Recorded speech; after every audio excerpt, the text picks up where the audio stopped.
안녕하세요. 실전형 강남점 고지 원장입니다. 자, 오늘은 10대 청소년의 생리불순에 대해서 강의를 해보도록 할 거예요. 음, 그 20대 환자분들이 보통 이제 청소년기 때부터 생리불순이 시작됐다라고 해서 오시는 경우들이 많은데, 사실은 청소년기에 생리불순을 잘 잡아주지 않으면 그 부분의 자궁과 난소의 기능 이상이 점점 심해지게 됩니다. 그래서 그 부분에 대해서 이제 요즘은 엄마가 청소년기 그 학생들 데리고 오는 경우들이 많거든요. 그래서 자궁과 난소의 기능 이상으로 병원을 찾는 환자 연령이 점점 낮아지고 있는 경향은 상당히 좋은 것 같아요. 안 그러면 이제 대학생 때 왔어 환자분이 예를 들면 그 환자분이 이제 생리부수 생겼던 걸 거슬러 올라가서 상담을 하다 보면 사실은 초경하고 나서 뭐 2년 후, 4년 후 계속 잡히지가 않고 있었는데 그때는 생리부수 있을 수 있다고 하더라고요. 라고 얘기하다가 나중에 근데 대학생 돼서도 계속 생리부순이 있으니까 걱정돼서 왔어요. 이렇게 얘기를 하세요. 그러면은 사실 초경 시작하고 나서 2년이 되기 전에 그러니까 그때가 배란이 생리 주기가 잡히기 시작하는 시기거든요. 그 전에는 무배란성 생리가 되고 그 부분에 대해서 잡히기 시작할 때 이제 생리불순에 대해서 치료하려고 오시는 분들은 훨씬 더 잘 치료가 되는 경향이 있습니다. 그래서 어머니랑 어머니가 청소년 그 학생들의 생리 규칙적인지 뭐 생리 덩어리는 없는지 생리통이 심하지는 않은지 생리 색깔은 괜찮은지 이렇게 네 가지를 잘 관찰해 주시면 돼요.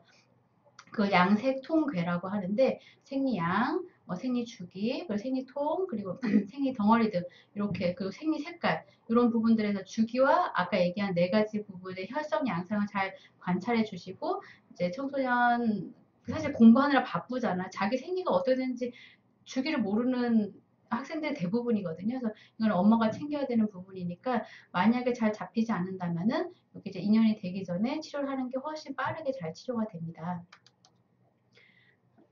그러면 그 왜 이 생리주기에 대해서 불규칙한 상태를 방치하면 안 되느냐?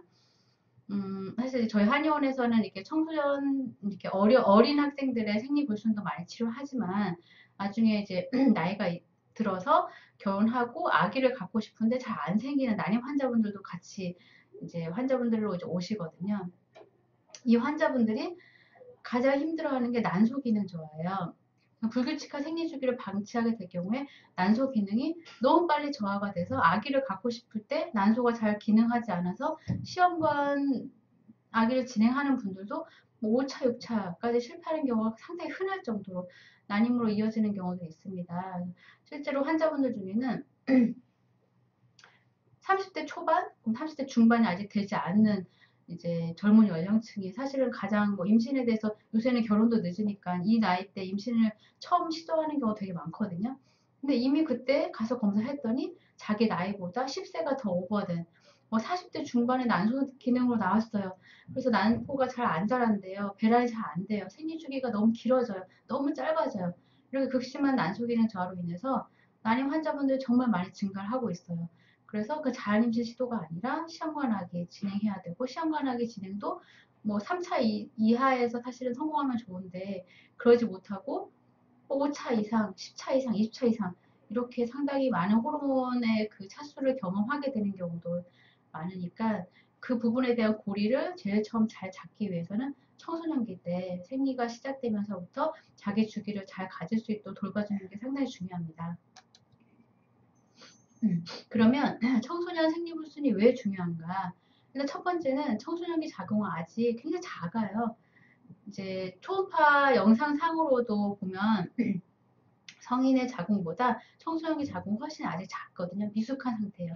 완성되지 않은 미성숙한 상태이기 때문에 자궁 크기도 작고 그리고 또 당연히 사실은 이 부분의 작은 자궁이 커가면서 더 잘 형성될 수 있는 좋은 변화가 있을 수 있는 그 가능성도 사실 성인 여성에 비해서 훨씬 높습니다. 그래서 생리불순이 있으면 청소년기 때부터 치료를 하는 게 상당히 유의하고요. 작기만 한 게 아니라 이제 청소년기 자궁은 아직 자기 기능을 잘 정착하지 못한 단계예요. 생리불순이 사실은 심리적 영향도 굉장히 많거든요. 공부를 한창 해야 되는 뭐 중고등학생들이기 때문에 학업적인 스트레스, 그리고 뭐 친구 관계, 그리고 선생님과의 관계, 그리고 자기 안에 그 세상에서 사실 사춘기 때 심정 변화가 굉장히 많기 때문에 자기 스스로에 대해서 갈등이 많이 생기고 고민을 하게 되거든요. 그래서 그 부분에 대해서 영향이 미치는 예민한 여학생들은 사실 생리불순, 그리고 무월경, 단순히 뭐 생리 주기가 뭐 30일에도 했다가 뭐 50일에도 했다가 다시 뭐 28일도 했다가 60일에도 해요. 이렇게 왔다 갔다가 아니라 생리 아예 안 하는 경우도 많아요. 초경하고 나서 6개월 동안 생리를 안 해요. 이런 분들도 있거든요. 그리고 또 혹은 부정출혈. 한 달 내내 조금씩 속옷에 묻어요. 이것도 사실은 생리불순에서도 영향을 많이 주게 되는 증상 중에 하나예요. 부정출혈이 있으면 이제 10대 고등학생 환자분들이 공부하다가 부정출혈 일으키는 경우들이 종종 이제 저희 환자분들 중에 있었는데, 공부할 때 어지러워요. 그러다 보니까 사실 당연히 학업에 굉장히 충실해야 되는 10대 여학생들인데 그 부분에 대해서도 방해를 받게 되고, 이런 부분에 대한 영향들이 있기 때문에 성인 여성의 생리불순하고는 또 다르게 치료를 하게 됩니다. 음, 생리 후에 그 초경을 딱 시작하잖아요. 그러면 이제 2년 정도가 지났는데도 배란사 생리를 시작하지 못하면 난소 기능에 대한 사실 검진이 필요합니다. 요거는 제가 이제 왜 넣었냐면 사실 이제 10대 여학생들 중에도 벌써 조기 폐경 진단을 받고 오는 환자분들이 있었기 때문에, 아, 청소년기 때 생리불순이 있다고 해서 이 부분에 대해서 그냥 넘어가면 안 되겠구나. 뭐 애 낳으면 생리가 다시 규칙적으로 된대. 나중에 어른 되면 다 될 거야 라고 얘기했던 옛 어른들의 말에서 벗어나는 경우들도 분명히 있더라고요. 그리고 조기 폐경이라고 하는 거는 난소 기능이 너무 급격하게 저하가 된 경우인데, 반대로 다낭성 난소 증후군이라고 해서 난포는 많이 자라지만 정상적인 난포를 키우지 못해서 밖으로 배란이 안 되는, 이 두 가지에 대해서 난소 기능에 대해 다 검진이 필요해요. 사실 다낭성은 청소년기도 상당히 많이 발생하는 경우들을 볼 수가 있습니다. 이게 나중에 난임으로 바로 직접적으로 연결되기 때문에 난소 기능 저하, 뭐 조기 폐경, 다낭성 난소 증후군 전부 난소 기능이 제대로 이루어지지 못하고 있는 징후들이거든요.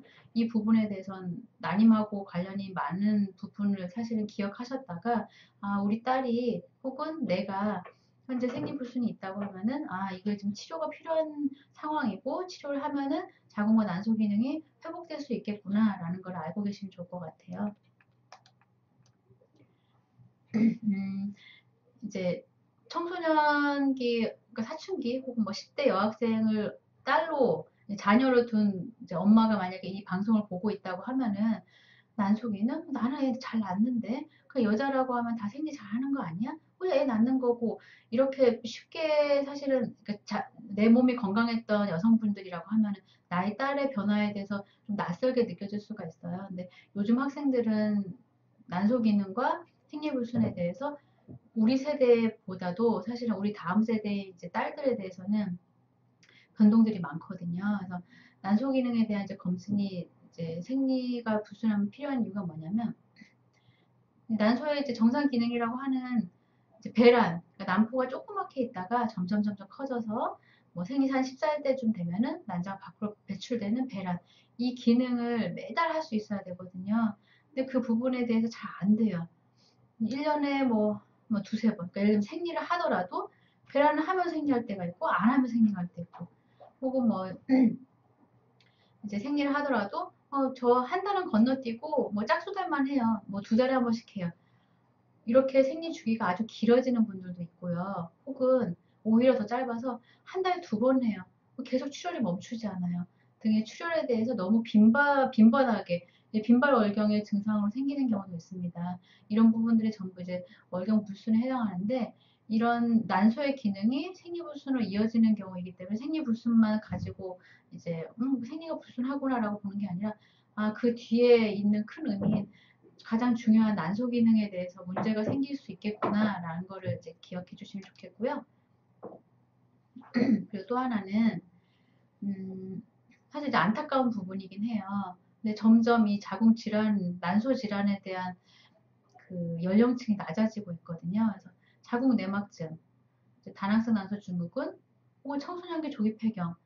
사실 이제 말만 들어도 우리 딸한테 이런 일이 일어난다면 얼마나 속상할까라고 하는 단어들이잖아요.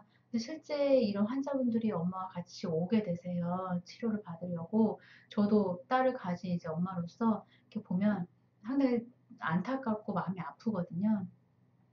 청소년기 때 이제 잘못된 자궁 이제 성숙의 영향으로 20대 초반 혹은 10대 후반 이렇게 벌써 난소나 자궁 질환이 생기는 경우들이 있어요. 그래서 이 부분에 대해서도 아 남의 말을처럼 무관심하게 볼 것이 아니라 우리 딸에게 약간의 징후가 있다고 하면은 초기에 치료를 하자라고 생각해 주시면 좋겠어요. 그럼 청소년기 생리불순의 치료가 성인의 생리불순하고 좀 뭐가 다르냐? 음, 청소년기 생리불순은 자궁의 성숙이 매우 중요한 시기예요. 아까 앞에서 말씀드렸지만 자궁이 성인에 비해서 작다고 했죠. 작고 또 기능도 성인처럼 계속 막 돌아가지가 않아요. 지금 처음 이제 일을 시작하고 있는 시기인 거예요. 우리가 이제 뭔가 회사에서 업무를 이제 가르쳐 줄 때도 처음 일하고 있는 신입사원한테 가르쳐 줄 때 누가 처음에 잘 가르쳐 주느냐에 따라서 이 사람이 나중에 뭐 팀장이 되고 부장이 되고 나중에 뭐 간부가 될 때까지 모든 걸 결정하는 시기가 사실은 가장 초기에 업무를 배우는 시기잖아요. 청소년기도 마찬가지거든요. 자궁이 자기의 기능, 그러니까 내막을 매일매일 잘 쌓아서 뭐 생리하고 나서 14일째 정도 되면은 배란을 일으키고 그리고 나서 28일째 정도 되면은 생리혈이 이제 잘 쌓여있던 자궁 내막을 밖으로 배출시키고 이 부분에 대한 기능을 매달 해야 되는 거에 대해서 차근차근 하루하루 잘 할 수 있도록 가르쳐 줄 수 있는 중요한 시기예요. 그래서 그 부분에 대한 치료가 들어가고 두 번째는 사실 굉장히 공부를 많이 하는 시기잖아요. 집중력, 기억력, 이제 그런 부분들에 대해서 사실 청소년기 자궁 기능을 안정화하는 것이 자궁에 대해서 매우 중요한 이유가 뭐냐면 이제 한의학서에서 보면은 우리 몸에는 이제 여성에게는 음두와 양두가 있다고 해요. 양두는 겉으로 드러난 머리, 이제 우리 이제 얘기하는 이 머리고 음두라고 하는 거는 속에 숨은 머리예요. 자궁을 음두라고 하거든요. 속에 숨은 머리라고 해서 두뇌 활동과 굉장히 연관이 많아서 뇌와 자궁은 거리상으로 많이 떨어져 있지만 실제 자궁의 기능이 제대로 되지 않으면 우리의 머리에 대한 기능도 떨어지게 돼 있어요. 그래서 청소년기 때는 생리불순 자궁은 나중에 치료해야 되는 것라고 미뤄둘 것이 아니라 머리 활동에도 그 두뇌 활동에도 굉장히 연관이 많기 때문에 생리불순을 이 시기에 잘 치료해야 되는 부분이 학습에도 영향을 주게 되는 것입니다. 그래서 생리 주기를 회복하고 난소의 정상 배란 기능을 회복할 수 있도록 치료를 해야 된다는 걸 아까 앞에서 계속 말씀을 드렸죠. 그러면 생리불순 초기 치료가 중요한 이유가 도대체 뭐냐? 한창 이제 공부하느라 바쁜데 병원에 오기도 힘들고 약 챙겨 먹는 것도 이제 사실 맛도 쓰잖아요. 한약이 뭐 달콤한 것도 아니고. 그럼 이제 그거 이제 딸한테 챙겨 먹게 하기도 사실 엄마가 보면은 이제 챙겨줘야지 먹게 되거든요. 그래서 뭐 하필이면 왜 꼭 초기에 치료를 해야 되느냐? 이렇게 두 가지 이제 바퀴를 보면은 하나는 난소의 난포 성장 배란 사이클이에요. 요게 탁탁탁탁 돌아가면서 얘도 마찬가지로 탁탁탁탁 연결이 되게 되는 거예요. 이건 자궁이 자궁 내막에 이제 증식을 하는 생리 사이클이에요. 배란이 이루어지면 자궁의 내막도 잘 증식이 되면서 밖으로 배출되고 이렇게 두 개가 긴밀하게 연결이 되어 있거든요. 처음에 이제 흔들림 단계. 사실은 이때 오시면 가장 치료가 잘 돼요. 한두 번에 뭐 생리불순 정도가 이루어지는 거죠. 뭐 스트레스들 예를 들면은 뭐 기말고사를 맞이하게 됐어요. 확 공부를 해야 되잖아요. 뭐 밤도 자꾸 이제 새게 되고 그런 부분들에 대한 스트레스가 있을 때 배란이나 생리주기가 당연히 틀어질 수가 있어요. 굉장히 강력한 스트레스이기 때문에. 근데 그때 이제 검사를 얘가 왜 생리를 안 하지? 혹은 내가 왜 생리를 안 하지? 해서 호르몬 검사를 해보면 이때는 정상으로 나오기가 쉬워요. 그래서 그냥 스트레스 받아서 생리를 안 하나 보다. 정상이래요 하면서 그냥 넘어가거든요. 사실은 이때가 흔들리는 단계예요. 아까 이 그림에서 봤던 두 가지 이제 바퀴가 약간의 흔들리는 상태, 안정적이지 못하고 그 흔들리다가 다시 이제 자기의 바퀴 그 흐름을 찾게는 되지만 한 번 흔들렸던 거는 반드시 몸에서는 기억에 남게 돼 있어요. 이때 사실은 치료하는 게 가장 좋고 청소년기의 생리불순의 경우 사실 이때 해당하게 되는 경우들이 많거든요. 그래서 엄마의 관찰이 상당히 중요합니다. 그리고 두 번째는 그 시기를 놓쳐버리면 균열, 점점 약간 금이 가기 시작해요. 집중 치료가 굉장히 필요하고 치료 기간이 좀 길어지게 돼요. 이때는 어떤 현상이냐면 생리가 한두 번 정도 틀어졌었어요. 근데 그리고 나서 다시 뭐 잘 생활하니까 정상적으로 이렇게 돌아오더라고요. 그래서 안심했죠. 여기까지 말이 와요. 한데 그 후로 생리불순이 다시 생겼어요. 이때는 생리가 다시 돌아오지가 않아요. 걱정돼서 병원 가봤더니 이제는 호르몬 수치상도 이상이 생겼대요. 요 스토리가 가장 일반 전형적으로 환자분들이 오셨을 때 얘기하는 스토리시거든요. 이때는 이제 이때도 치료가 안 되는 게 아니라 아까 얘기한 흔들림 단계보다는 치료가 좀 더 집중적으로 들어가야 되고 기간이 좀 길어질 수 있지만 적극적인 치료를 진행했을 때 긍정적인 변화가 충분히 가능합니다. 정상적인 난포도 잘할 수 있고 생리 주기도 회복할 수 있고 이제 임신을 준비하는 분들 같은 경우에 이제 시험관 하는 분들은 이때 수정란도 확보할 수가 있고 임신 가능성도 증가할 수가 있어요. 그런데 이때 만약에 그 치료를 하지 않고 방치를 해버리면 자궁과 난소가 장기가 이제 오랫동안 제 기능을 못하면서 방치된 것이기 때문에 완전한 회복이 어렵거나 혹은 재발될 우려가 있는 기간입니다. 이제 세 번째로 부서진 단계가 있어요. 저 아까 봤던 이 바퀴들이 완전히 다 부서져 버리는 거죠. 이제 상당히 장기 집중 치료가 필요해요. 난소 기능 저하가 일단은 시작이 되는 시기고 좀 더 넘어가면 난소와 자궁의 기능이 이제 정지가 되는 시기거든요. 다낭사 난소 증후군이 너무 만성화되거나 혹은 이제 기능이 정지되다 보니까 조기 폐경이 진행되거나 이런 양상들이 이제 부서진 단계에서 보이게 됩니다. 장기간 이제 치료도 필요하고 시험관 시술 중에서도 사실 매달 반응을 해야 되는데 그러지 못해서 6, 7개월 만에 난포가 성장했어요. 뭐 1년 만에 난포가 보인대요. 이런 양상들을 보이게 되는 사실 중증도 이상의 단계가 되시거든요. 근데 이 단계에 오기 전에 아까 얘기한 흔들리거나 균열 이 상태에서만 치료를 해도 훨씬 더 수월하게 넘어갈 수가 있습니다. 자, 그러면 청소년기 때 생리불순이 있어서 병원에 찾아가잖아요. 그럼 산부인과에서 보통 이제 다른 방법이 없기 때문에 피임약을 권유하게 되는 경우도 있어요. 근데 청소년기 때 벌써 피임약을 먹이기가 엄마들 마음이 좋지가 않잖아요. 그래서 한의원으로 오게 되시는 경우도 있는데 피임약이라고 하는 거의 기능을 잘 아셔야 돼요. 피임약은 에스트로겐과 프로게스테론이라고 하는 난소에서 원래 분비되는 호르몬 자체를 약의 형태로서 투여를 하게 되는 거거든요. 그러면 이제 생리 사이클을 만들어줘요. 규칙적인 생리를 할 수 있게끔 만들어주는데 다만 피임약이라고 하는 게 피임이 임신을 피하게 하는 거잖아요. 그럼 배란이 안 되도록 해야 돼요. 원래 그 피임약의 기능이에요. 그리고 자궁 내막 부분도 사실은 임신에 적합하게 키우지 말아야지 피임이 될 거잖아요. 그래서 내막도 좀 얇아지는 경향을 보일 수가 있고 이런 부분들이 아직 사실 자궁이나 난소가 완전히 이제 성숙하지 못한 청소년기에는 피임약을 사용하는 게 너무 이제 아직 영향을 장기적으로 줄 수가 있기 때문에 한약적 치료를 통해서 자연적으로 난포도 성장시킬 수 있고 자연 생리의 주기도 갖출 수 있는 이 치료를 하는 것이 굉장히 중요합니다. 이제 피임약이라고 하는 호르몬제, 그러니까 에스트로겐과 프로게스테론이 이제 조합체인 그 약을 투여하는 부분이 복용하는 동안에 자연적인 배란이나 자연적인 생리 기능이 퇴화되어서 나중에 딱 중단했을 때 자기 기능을 하지 못할 수도 있어요. 음, 이제 이 부분에 대해서 사실 피임약을 복용하는 것이 이제 여학생들 혹은 여성들에게 어떤 영향을 주는지에 대해서 저희도 이제 의료진들 연구를 했었거든요. 그래서 해외 연구들을 찾아보니까 이제 피임약 자체가 AMH라고 하는 난소 나이를 측정하는 정확하게 말하면 나의 난소에 얼마나 많은 난자가 남아있느냐라고 하는 이제 호르몬에 대해서 검사하는 게 있거든요. 그러니까 AMH 호르몬이 감소하는 데 영향을 준다는 연구 결과들도 있더라고요. 그래서 이제 이거는 난소 기능 저하 혹은 난소 노화를 의미를 하게 됩니다.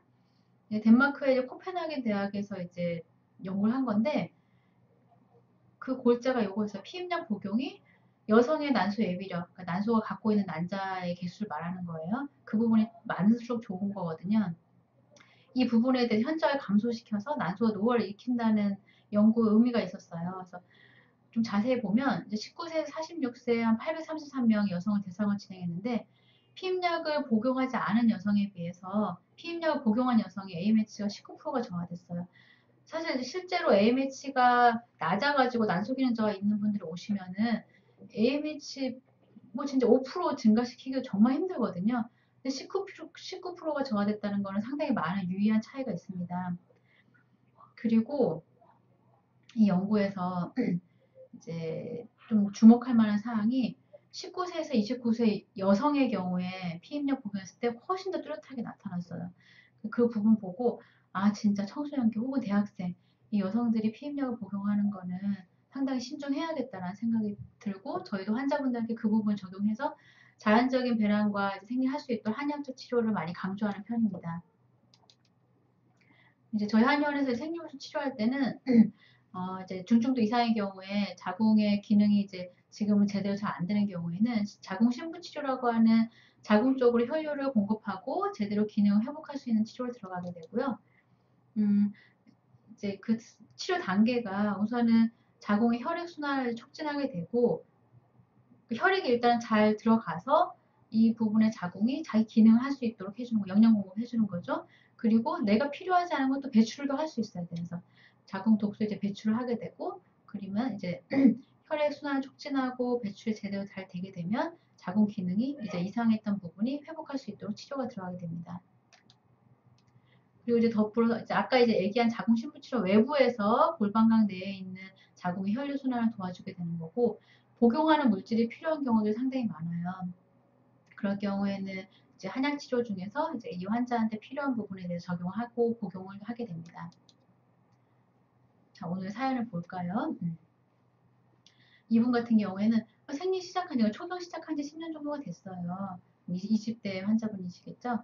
10대 때는 그냥 뭐 하루 이틀 정도 뭐 왔다 갔다 하는 생리불순 정도였고 그때는 이제 규칙적인 게 그냥 뭐 사실은 이제 공부하는데 자꾸 이제 패드 갈아야 되고 혹은 뭐 그때 컨디션 저하되는 게 귀찮을 수가 있잖아요.